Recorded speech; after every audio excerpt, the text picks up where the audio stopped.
makes a decision about where the Ryder Cups are actually held, and how do they make that decision? Well, that's a really good question, because there's all sorts of reasons why you make that decision. And there's a lot of history around that as well. In the early days, in 1927, when the first match started, there was no European Tour, there only was the PGA. And Sam Ryder gave the trophy to the PGA to look after for him in trust forever. And that's what we do, and that's why the trophy you see here today is with us today. So the PGA did that all those times because the players then were members of the PGA, not members of the Tour. And it was only in the 70s that the European Tour became a separate body. And although all the players that play in the Ryder Cup are PGA members, they make their living from just playing tournament golf, and not like the club professionals who are working in every other aspect of the game, growing the game, teaching the game, looking after the members at the golf club. So there is a difference between the two. But because we were given this in trust by Sam Ryder, it was our responsibility to ensure the match continued.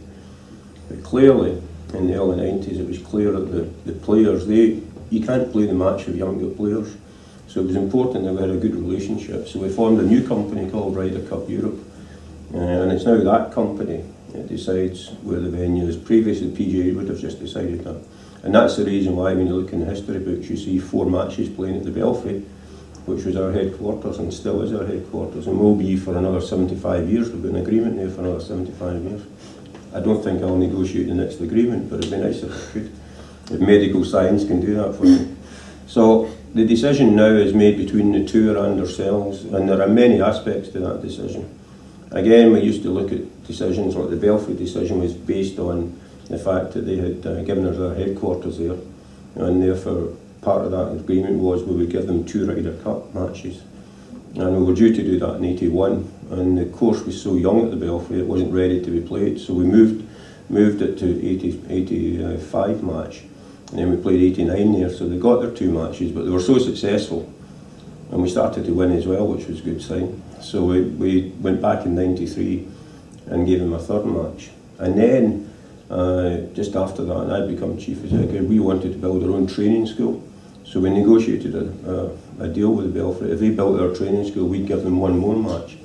And we did that in 2001, which was a match that wasn't played in that year because of the Twin Towers and the terrible disaster that struck out there. So it was delayed to 2002, so that's why there's been 4 matches there.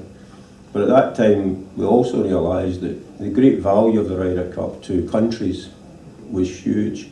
And in 97, when we'd gone to Spain, we realised how much it meant to the Spanish government because of the tourism, etc., it brought to Spain. So we then thought we need to connect more with the countries. So we did that in Ireland, we did that in Wales, and we're certainly doing that in Scotland. And then we've learned from that as well to say, you know, the Ryder Cup's more than just playing golf for 3 or 4 days. It affects a whole community, it affects people's lives. Hopefully it brings benefit to people's lives, to their workplace, to education, which is where you are today. And that's the whole project. So when we look at a decision now, it's not just about, is this a good golf course? Do we have a hotel where people can stay? We try and look at the whole thing and think, what can we give back to the community through this match? And what legacy can we leave for that community after we left, rather than just a few black and white photographs as we used to do in the old days. So that's how the decision's approached, and it's now a joint decision between the European Tour and the PGA to make sure we do the best venue. And what do you think about the Ryder Cup being at Gleneagles this year? Well, I think it's great to be at Gleneagles. I was probably one of the early motivators of saying, why don't we consider Gleneagles? And there were then a lot of difficulties because obviously we had to engage with the politicians to say, would you like it to come to Gleneagles? We had to agree with Gleneagles that they wanted the match. And it's very important, I think, Gleneagles, because it was that first match, which wasn't an official match back in 1921, the first time when the Americans played against the UK and Ireland. And it was played on the King's Course. And I think it was so important that, you know, for this match, which is the 40th match, that we returned to Scotland, where the match hasn't been played since '73. And Scotland is, you know, the reputed home of golf, and it's not just reputed, it is the home of golf. It carries that very special brand. And for a Ryder Cup only to be played once in the home of golf didn't seem right. So here we are, we're coming to Gleneagles.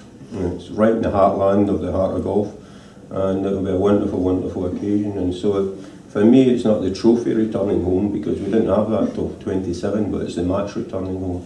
And I think that's really important for us, and I'm sure the Scottish Galleries will be wonderful.